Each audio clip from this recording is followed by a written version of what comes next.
महाशयः। उस छोटे से बामन स्वरूप को देख करके राजा बलि ने जैसे ही देखा तो महाराज गदगद हो गया। पूजा कर रहा था, पूजा छोड़ दिया, स्वागत करने के लिए द्वार पर आ गया। बोल पड़ा, स्वागतम ते नमस्तुभ्यं ब्रह्मन् किम करवाणि वा, ब्रह्मर्षीणां तपः साक्षात् मन्ये त्वार्य वपुरधरम्। राजा बलि आज अपने आप को बड़ा ही सौभाग्यशाली मान रहे हैं कि मानो साक्षात ऋषियों का जो तप है वो तप मूर्तिमान स्वरूप धारण करके आज मुझे कृतार्थ करने के लिए मेरी यज्ञशाला में आ गया हो। राजा बलि ने वामन भगवान का बड़ा सुंदर स्वागत किया। वामन भगवान ने आशीर्वाद दिया, कुछ बोले नहीं। राजा बलि ने कहा, प्रभु आप मेरी यज्ञशाला में पधारे हैं, कुछ मांगिए, क्या चाहिए आपको? गाम कांचनम वा गुणवदधाम वृष्टम। बोलो, गाय चाहिए, सोना चाहिए, धन चाहिए, या बड़े बड़े जो संपत्तियों से भरे हुए गांव हैं, जो अच्छे अच्छे संपन्न गांव हैं, उन गांव का राजा बना दो, गुणवदधाम वृष्टम। या विवाह करने की इच्छा हो तो बताओ, तुम्हारी जैसी कोई बौनी कन्या देख के तुम्हारा विवाह भी करवा दो। वामन भगवान कुछ हिले डुले नहीं, बोले नहीं। अब तो राजा बलि परेशान हो गए कि महाराज एक तो ये ऐसा दिव्य तेजस्वी बालक ब्राह्मण हमारे द्वार पे भी पधारे और हम आज उनसे मांगने के लिए आग्रह कर रहे हैं, तो ऐसा मैंने शांत ब्राह्मण देखा ही नहीं कि जो मुख ही नहीं खोल रहे। भगवान मुख काहे को बोले, भैया उनको तो थोड़ा बहुत चाहिए नहीं, उनको तो ज्यादा चाहिए।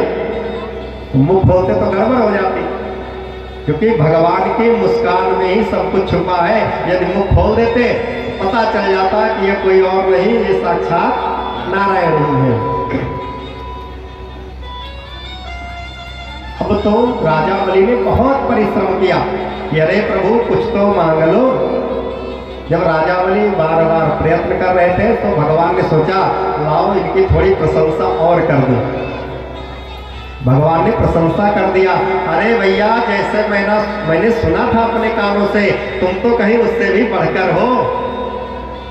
अरे मैंने तुम्हारे दादा, तुम्हारे बाबा प्रहलाद आदि के बारे में भी सुना, वो कितने बड़े भक्त थे। अब तो राजा बलि का विश्वास और पुष्ट हो गया कि ये कोई पहुंचे हुए महात्मा भी हैं। अरे मेरे बाबा दादा के बारे में भी जानते हैं। अच्छा, अभी द्वार पर कोई आ जाए और आपके दो चार पीढ़ी के बारे में बताने लगे तो आपका विश्वास उससे जुड़ जाएगा और दृढ़ हो जाएगा। राजा बलि को लगा ये हमारे बाबा दादा के बारे में बोल रहा है, इसका मतलब ये बहुत विद्वान है, कोई बहुत अच्छा है, कोई ब्राह्मण। अरे प्रभु सब तो ठीक है, लेकिन कुछ मांग तो लो। भगवान ने कहा नहीं, मुझे कुछ नहीं चाहिए, मुझे कोई किसी चीज की आवश्यकता नहीं है। राजा बलि ने कहा ऐसा हो ही नहीं सकता कि मेरी यज्ञशाला में कोई ब्राह्मण आए और हम उसे खाली हाथ जाने दें, ऐसा हो नहीं सकता। भगवान ने कहा राजा बलि यदि इतना प्रयास कर ही रहे हो तो पदानि तीनि दैत्रेण संमितानि पदा मम। हे राजन, हे बलि, देना चाहते हो तो 3 पग भूमि मुझे दान कर दो। राजा बलि हंसने लगा, ओ जैसा छोटा स्वरूप है, जैसा वामन रूप है, वैसे बुद्धि भी छोटी है। मांगते मांगते संकोच करते करते मांगा भी तो 3 पग भूमि। अरे 3 पग भूमि में तो एक कोठरी भी नहीं बनेगी, क्या करोगे? भगवान ने कहा देखो हम संतोषी ब्राह्मण हैं, हमें ज्यादा की आवश्यकता नहीं है। हम तो इतनी भूमि चाहते हैं कि अपना एक आसन लग जाए, संध्या बंदन हो जाए, पूजा पाठ हो जाए, बस इससे ज्यादा करेंगे क्या, क्या आवश्यकता है? राजा बलि ने कहा ठीक है तो चलो जहां कहो आप, जहां आपको अच्छा लगे उचित लगे, हम 3 पग भूमि देते हैं। भगवान ने कहा नहीं राजन, हम तुम्हारे पैर से नहीं लेंगे, हम तो अपने पग से नापेंगे, क्योंकि हम अपने पग से नापी हुई 3 पग भूमि में बैठ सकता हूँ आराम से। राजा बलि ने कहा वास्तव में बुद्धि बहुत छोटी है अभी। भगवान ने कहा वो तो अभी पता चल जाएगा, पहले आओ तो लाइन में।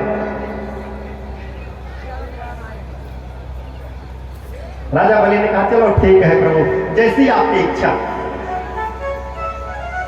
आप जहां चाहो ले लो। बामन भगवान ने कहा नहीं राजा, ऐसे नहीं, पहले आप 3 पग भूमि दान करने का हाथ में संकल्प लो। जब संकल्प की बात आई तो दैत्य गुरु बलि के गुरु शुक्राचार्य भी वहीं खड़े थे। उनको कुछ शंका होने लगी, ये ऊंची ऊंची बातें करने वाला इतना छोटा सा ब्राह्मण तो नहीं हो सकता, कुछ तो दाल में काला है। उन्हें क्या पता पूरी दाल ही काली है। शुक्राचार्य देखने में लग गए कि आखिर ये है कौन। बलि ने हाथ में संकल्प ले लिया, संकल्प पढ़ करके बामन भगवान को समर्पित कर दिया। जब तक समर्पित करते देवगुरु दैत्य गुरु शुक्राचार्य ने देख लिया ये कोई और नहीं, ये साक्षात विष्णु है। राजा बलि से बोले अरे भैया रुक जाओ, संकल्प मत देना, हाथ में गड़बड़ हो गई। ये सदै रोचने साक्षात भगवान विष्णुरव्ययः कस्यपादितेरजातो देवानां कार्य साधकः। अरे भैया विरोचन, अरे बलि, ये कोई और नहीं, ये साक्षात छलिया है, वही विष्णु है टेढ़ी टांग वाला। ये छल लेगा, एक क्षण में भिखारी बना के चला जाएगा। सावधान राजा बलि, संकल्प मत देना, सब गड़बड़ हो जाएगी।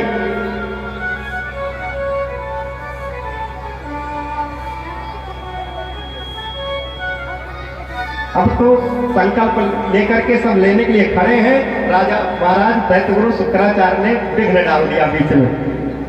अब तो दोनों में देवगुरु दैत्य गुरु शुक्राचार्य में राजा बलि में बहस छिड़ गई। गुरुदेव, मैंने वचन दे दिया है कि इन्हें 3 पग भूमि दान करूंगा, और यदि अब मैंने मना कर दिया तो ये राजा बलि की छवि पर कलंक हो जाएगा, और ऐसा मैं नहीं कर सकता। और आप कहते हो ये साक्षात भगवान विष्णु है। यदि ये विष्णु है तो ये मुझसे बड़ा इस संसार में कोई भाग्यशाली नहीं होगा कि जो पूरे संसार का भरण पोषण करता है वो आज राजा बलि के सामने भीख मांग रहा है हाथ फैला करके। इससे बड़ा सौभाग्य और क्या हो सकता है। और यदि भगवान विष्णु नहीं हुए, कोई साधारण ब्राह्मण बालक हुआ तो 3 पग भूमि में राजा बलि का कुछ जाता भी नहीं है। गुरुदेव, मैंने 3 पग भूमि दान देने के लिए ब्राह्मण से कह दिया है, अब मैं मुकर नहीं सकता, पीछे पैर नहीं हटा सकता।